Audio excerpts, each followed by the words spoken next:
नमस्कार, स्वागत है आप सभी का साधना प्लस में। आपके साथ मैं हूं आदर्श तिवारी। आप देख रहे हैं खबर बिहार झारखंड। शुरुआत करते हैं इस वक्त की हेडलाइंस के साथ।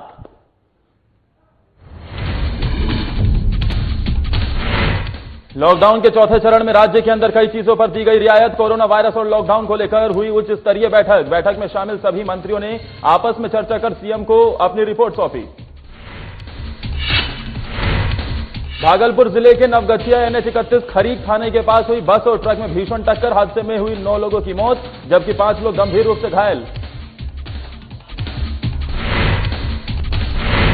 आगामी बिहार विधानसभा चुनाव को लेकर तेज प्रताप यादव ने शुरू की अपनी तैयारी। तेज नीति कार्यक्रम की हुई शुरुआत। पार्टी कार्यकर्ता आकाश यादव को छात्र RJD का बनाया प्रदेश अध्यक्ष। और प्रवासी मजदूर को लेकर नवादा पहुंची श्रमिक स्पेशल ट्रेन। मजदूरों की जांच के बाद भेजे सैंपल। रिपोर्ट में 2 लोग पाए गए कोरोना पॉजिटिव।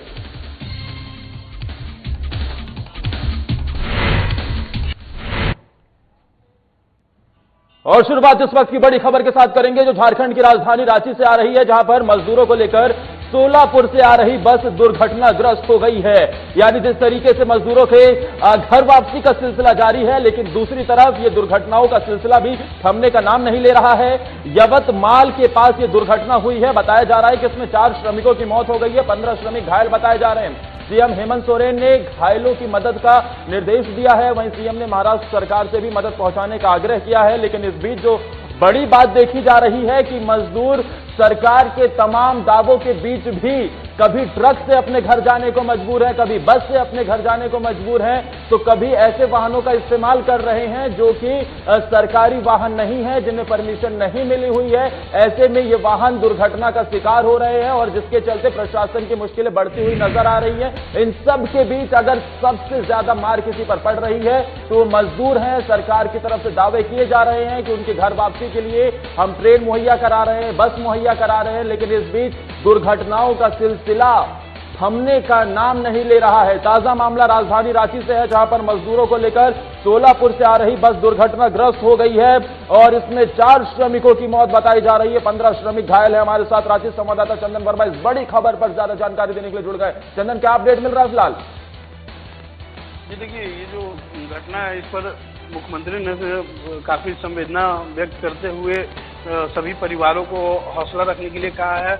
और आपको बता दें कि जिस तरीके से देश में एक तरफ माहौल अभी बना हुआ है कि जितने भी प्रवासी मजदूर अपने अपने राज्य को लौट रहे हैं, कहीं ना कहीं वो दुर्घटना के शिकार हो जा रहे हैं।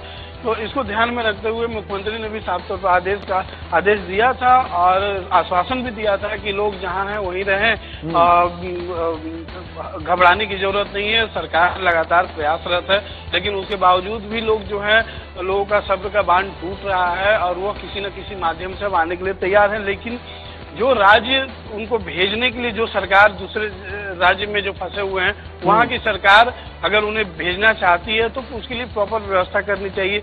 जैसे कि ये ट्रक जो है, ट्रक और बस में जो टक्कर हुई उसकी वजह से 4 झारखंड के मजदूर थे वो उनकी मृत्यु हो गई और 15 मजदूर जो है वो घायल हो गए। तो कहीं ना कहीं व्यवस्था पे भी सवाल उठ रहे हैं कि आखिर कहीं ना कहीं जो कुछ न कुछ चूक हो रही है, जिसकी वजह से ये सब घटनाएं हो रही है और इसका सीधा तौर पर खामियाजा जो है वो सिर्फ मजदूरों को भुगतना पड़ रहा है। जी आदर्श। बिल्कुल चंदन, जिस तरीके से पूरा नुकसान मजदूरों को भुगतना पड़ रहा है, लेकिन जिस तरीके से आप बता रहे हैं कि एक बस और ट्रक में ये आपस की टक्कर हुई है, तो क्या मजदूर जो बस में सवार थे, क्या वो रजिस्टर्ड बस थी, क्या वो सरकारी बस थी? और अगर ऐसे में नहीं थी तो बिना परमिशन के जो चीजें चल रही हैं, ऐसे में मौके की स्थिति क्या है, वहां पर फिलहाल क्या चल रहा है?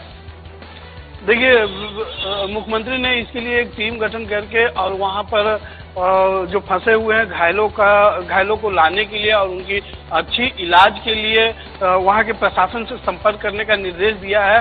साथ ही यह भी कहा है कि इसकी पूरी तरह से रिपोर्ट लें कि वहां से जो भी मजदूर आ रहे हैं वो किस तरीके से आ रहे हैं, उनका क्या वो खुद के बदौलत आ रहे हैं, खुद के पैसे से आ रहे हैं या राज्य सरकार उन्हें भेज रही है। अगर वो राज्य सरकार उन्हें नहीं भेज रही है तो वहां के प्रशासन से संपर्क करके जितने भी झारखंड के मजदूर, प्रवासी मजदूर वहां फंसे हुए हैं, उनको झारखंड लाने की व्यवस्था की जाए। तो इन सब चीजों को लेके मुख्यमंत्री ने एक टीम भी गठित कर दी है और उस टीम को महाराष्ट्र में संपर्क करने के लिए भी बोल दिया गया है। जी आदर्श। बिल्कुल, जाहिर तौर पर तमाम दावों के बीच इस लॉकडाउन में मजबूरी का नाम मजदूर बन गया है और लगातार दुर्घटनाओं का ये शिकार हो रहे हैं। अपनी रोजी रोटी के लिए कभी ये शहर की तरफ गए थे, दूसरे राज्यों की तरफ गए थे, लेकिन अब जब उसी रोजी रोटी का संकट मंडराया है तो अपनी घर वापसी कर रहे हैं, लेकिन इस बीच सुनने वाला उनकी कोई नहीं है और वो दुर्घटनाओं का शिकार हो रहे हैं।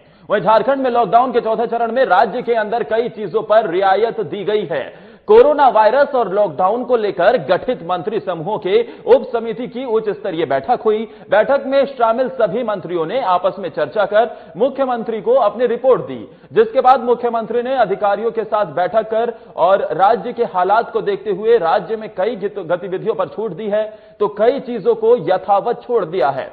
बैठक में लिए गए फैसले के मुताबिक झारखंड में लॉकडाउन के चौथे चरण में कंटेनमेंट जोन के बाहर इंडस्ट्रियल एरिया में औद्योगिक गतिविधियों में छूट दी गई है।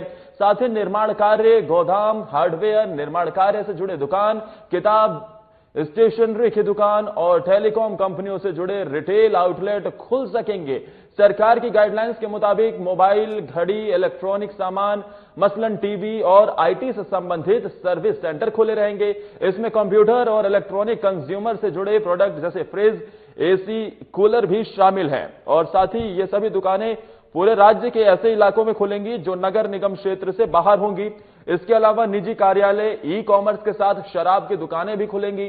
राज्य के अंदर और राज्य के बाहर जाने के लिए किराए पर गाड़ी ली जा सकती है। इसके अलावा पहले से जारी सारी रियायत पूर्ववत ही रहेंगी। चिंतन मंथन करते हुए हम लोगों ने भी कुछ निर्णय लिए और जैसे कि इनके गाइडलाइन को आप देखेंगे तो लगभग सभी चीजें खोल दी गई, कुछ चीजों को छोड़कर, और हमने भी उस गाइडलाइन को ध्यान में रखते हुए राज्य के अंदर मौजूदा परिस्थिति को ध्यान में रखकर हम लोगों ने भी कुछ निर्णय लिए हैं और निर्णय हम लोगों ने इस तरीके से लिया है क्योंकि राज्य में प्रवासी मजदूरों का भी लगातार आना जारी है और संक्रमण की स्थिति भी आगे पीछे हो रही है और ऐसी स्थिति में आने वाला समय में लोगों को रोजगार की भी आवश्यकता पड़ेगी। आर्थिक गतिविधियों में भी कैसे हम उसको बढ़ा पाएं। इंडस्ट्रियल एरिया जहां जहां है वहां पर ये एक्टिविटीज को हम लोग खोलने जा रहे हैं। भारत सरकार के गाइडलाइन के अनुरूप वो संचालित किए जाएंगे और कंस्ट्रक्शन एक्टिविटीज जो है उनको भी हम लोगों ने चालू करने का निर्णय लिया है और जैसे कि आपको पता है कि सीबीएसई ने बच्चों की एग्जाम की तिथियां भी जारी की हैं।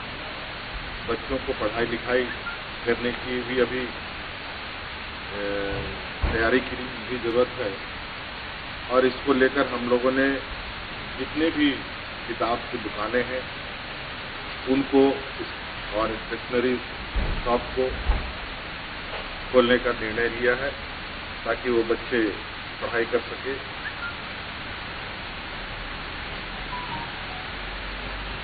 इसके अलावा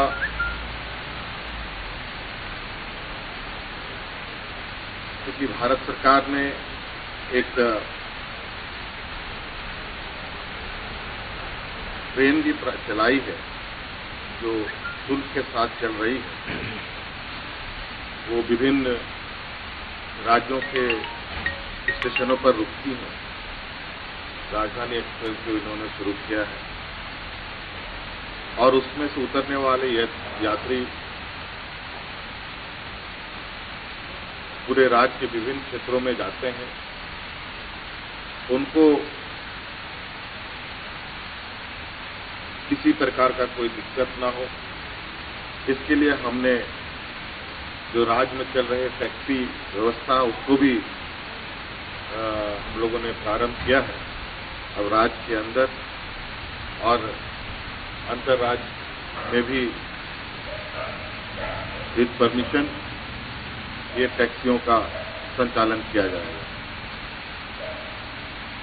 वैसे भी हम लोगों ने पहले कई चीजें खोल भी रखी हैं, जैसे कृषि से संबंधित सभी चीजें खुली हुई हैं, पहले से ही इसका आदेश निर्गत है। जैसे बीज की दुकान, खाद की दुकान और उससे जुड़ी जितने भी मशीनरीज हैं, मशीन्स हैं, उन सभी को, जैसे ट्रैक्टर हुआ, उसका पार्ट हुआ और भी पंप हुआ वगैरह वगैरह जो भी चीजें हैं, उन सब चीजों को।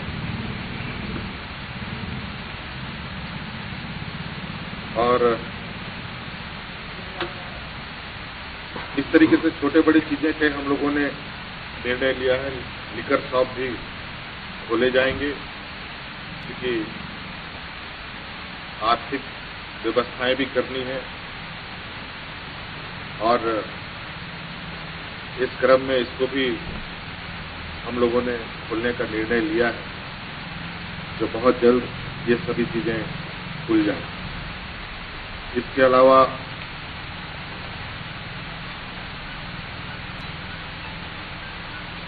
जो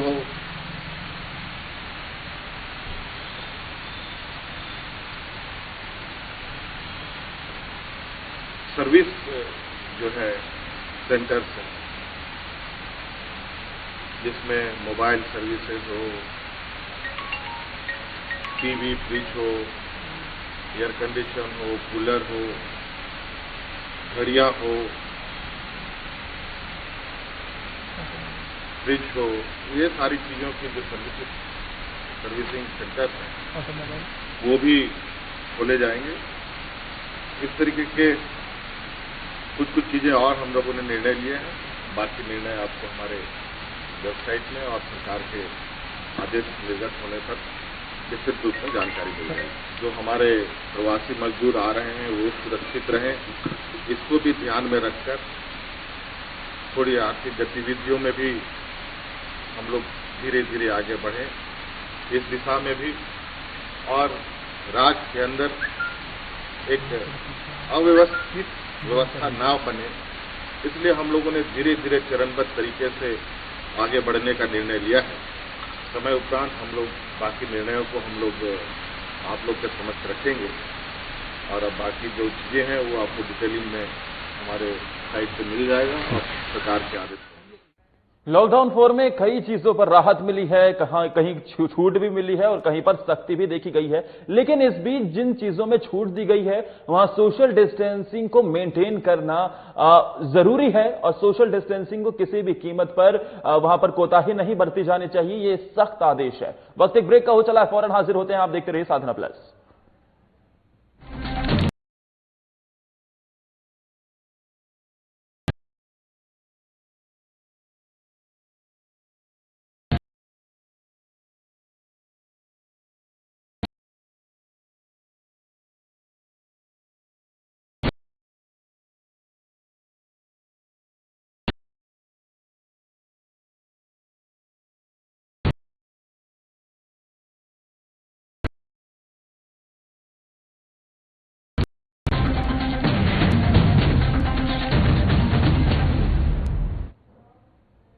ब्रेक के बाद आपको कोरोना को अपडेट दे देते हैं जो बिहार से आ रहा है। एक बार फिर से वहां पर कोरोना के संक्रमित मरीजों की संख्या में इजाफा देखने को मिला है और आंकड़े में उछाल आया है। अब बिहार में कोरोना पॉजिटिव मरीजों की संख्या में इजाफा होते हुए संख्या बढ़कर 1442 पर पहुंच गई है, यानी 1500 के करीब आंकड़ा ये पहुंचने वाला है, और इसमें 19 नए मरीजों की कोरोना पुष्टि हुई है। आज के दिन की जो पहले रिपोर्ट आई है उसमें अलग अलग जिलों के ये मरीज रहने वाले बताए जा रहे हैं। खुद इसकी जानकारी स्वास्थ्य विभाग के सचिव संजय कुमार ने दी है और उन्होंने इसकी पुष्टि करते हुए आज की पहली रिपोर्ट जो आई है, पहला अपडेट आया है, उसके मुताबिक 1442 पर आंकड़ा पहुंच गया है। 19 नए मरीजों की पुष्टि हुई है। इस लिहाज से बिहार में लगातार कोरोना का संक्रमण फैलता हुआ नजर आ रहा है। हमारे साथ पटना संवाददाता अनिल कुमार इस बड़ी खबर पर ज्यादा जानकारी देने के लिए जुड़ गए हैं। अनिल, क्या अपडेट मिल रहा है फिलहाल? जी देखिए, स्वास्थ्य विभाग की ओर से आज का पहला अपडेट जो जारी किया गया है उसमें 19 नए संक्रमित मरीज जो है पॉजिटिव पाए गए हैं। वही बिहार का आंकड़ा अब बढ़कर 1442 हो गया है। बता दें आपको कि कैमूर से 2, बक्सर से 1, समस्तीपुर से 1, शेखपुरा से 2, गया से 3, जहानाबाद से 1, पटना से 1, नवादा से 3, मधेपुरा से 2, सुपौल से 3 मरीज जो है वो कोरोना पॉजिटिव पाए गए हैं। ऐसे में बिहार का तेजी से जो संक्रमण का ग्राफ है वो बढ़ता हुआ दिख रहा है। वहीं आपको एक अहम जानकारी दे दें कि बिहार में कोरोना के संक्रमण मामले सबसे ज्यादा जो है वो पटना जिले से आए हैं। पटना में लगभग अब तक में 166 लोग जो है कोरोना से संक्रमित हुए हैं। वहीं दूसरी ओर मुंगेर में 133 लोग संक्रमण हुए हैं। लेकिन अनिल, एक बीच क्योंकि राजधानी पटना में मामले भी बढ़ रहे हैं और रिकवरी रेट भी यहाँ बहुत कम है। मुंगेर में तो 50% से ज्यादा लोग ठीक होकर घर भी पहुंच गए हैं। जी बिल्कुल आदर्श, मैं बता दूं कि जो 166 मामले जो पटना से निकलकर सामने आए हैं उसमें 42 मरीज ही अब तक मात्र ठीक हो पाए हैं। वहीं अगर मुंगेर की बात करें तो वहाँ 133 में 93 जो संक्रमित मरीज थे वो बिल्कुल स्वस्थ होकर अपने घर जा चुके हैं। ऐसे में कहीं न कहीं बिहार में पटना जिले की अगर बात की जाए तो यहाँ संक्रमण का मामला तो तेजी से बढ़ता हुआ दिख रहा है, लेकिन संक्रमण ठीक होने वाले मामलों में काफी कम देखा जा रहा है। बिल्कुल जाहिर तौर पर अनिल, आप लगातार नजर बनाए रखिए, जो भी अपडेट मिलता है फिर से बताइएगा। फिलहाल के लिए शुक्रिया। वहीं भागलपुर के नवगछिया NH 31 खरीक थाना के नजदीक एक बस और ट्रक में भीषण टक्कर हो गई, जिसमें कुल 9 लोगों की मौत हो गई। वहीं 5 लोग गंभीर रूप से घायल बताए जा रहे हैं। पुलिस सूत्रों से मिली जानकारी के अनुसार बस दरभंगा से बांका जा रही थी और ट्रक जो नवगछिया के तेतरी 0 माइल से प्रवासी मजदूरों को लेकर आ रहा था। इसी दौरान टोल टैक्स के आगे NH 31 के नजदीक दोनों की आमने सामने से टक्कर हो गई और ट्रक खाई में जा गिरा, जिससे ट्रक पर सवार प्रवासी मजदूर मलबे में दब गए। फिलहाल पुलिस दलबल के साथ मौके पर पहुंच JCB की सहायता से शवों को निकालने के प्रयास में जुट गई है।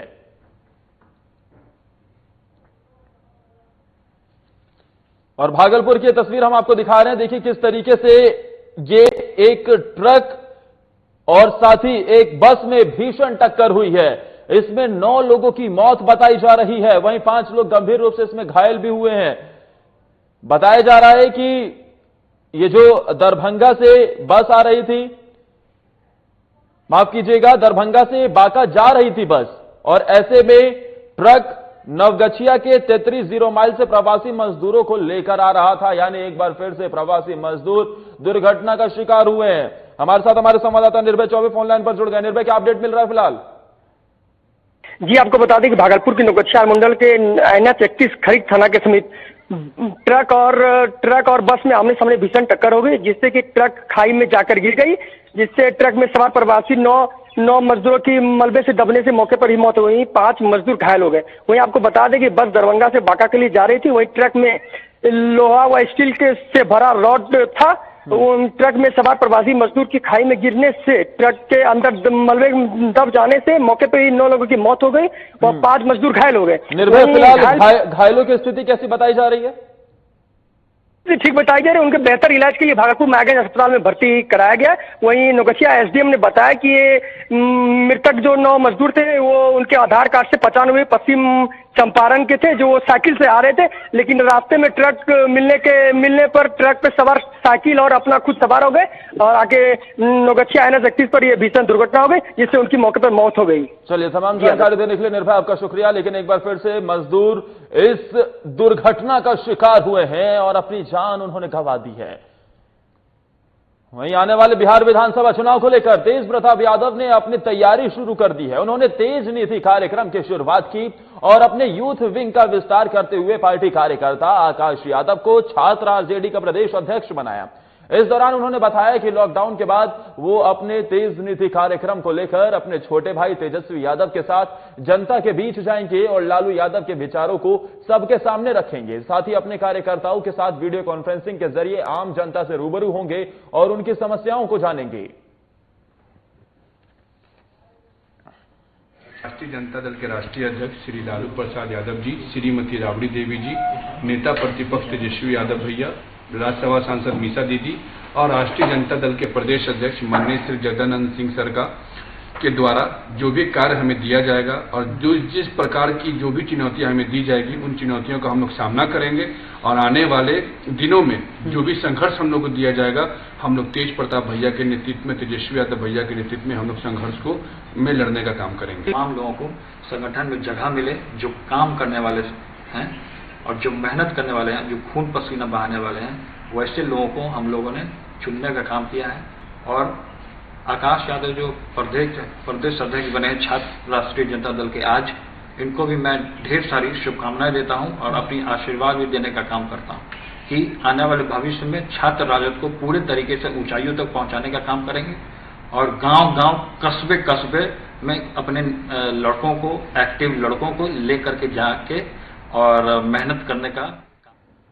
कल रात प्रवासी मजदूरों को लेकर स्पेशल ट्रेन नवादा पहुंची, जिसको लेकर नवादा के जिला अधिकारी यशपाल मीणा और पुलिस अधीक्षक हरि प्रसाद नवादा रेलवे स्टेशन पहुंचे, जहां पर प्रवासी मजदूरों को स्टेशन पर ही भोजन और पानी की व्यवस्था की गई। साथ ही बाद में उन्हें क्वारंटीन सेंटर भेज दिया गया और दूसरी ओर जांच के लिए उन्हें भेजे गए।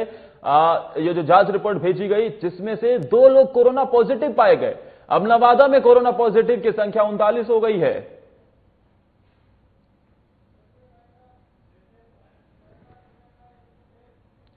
और इसी के साथ इस बुलेटिन में फिलहाल के लिए मेरे साथ इतना ही। आप देखते रहिए साधना प्लस।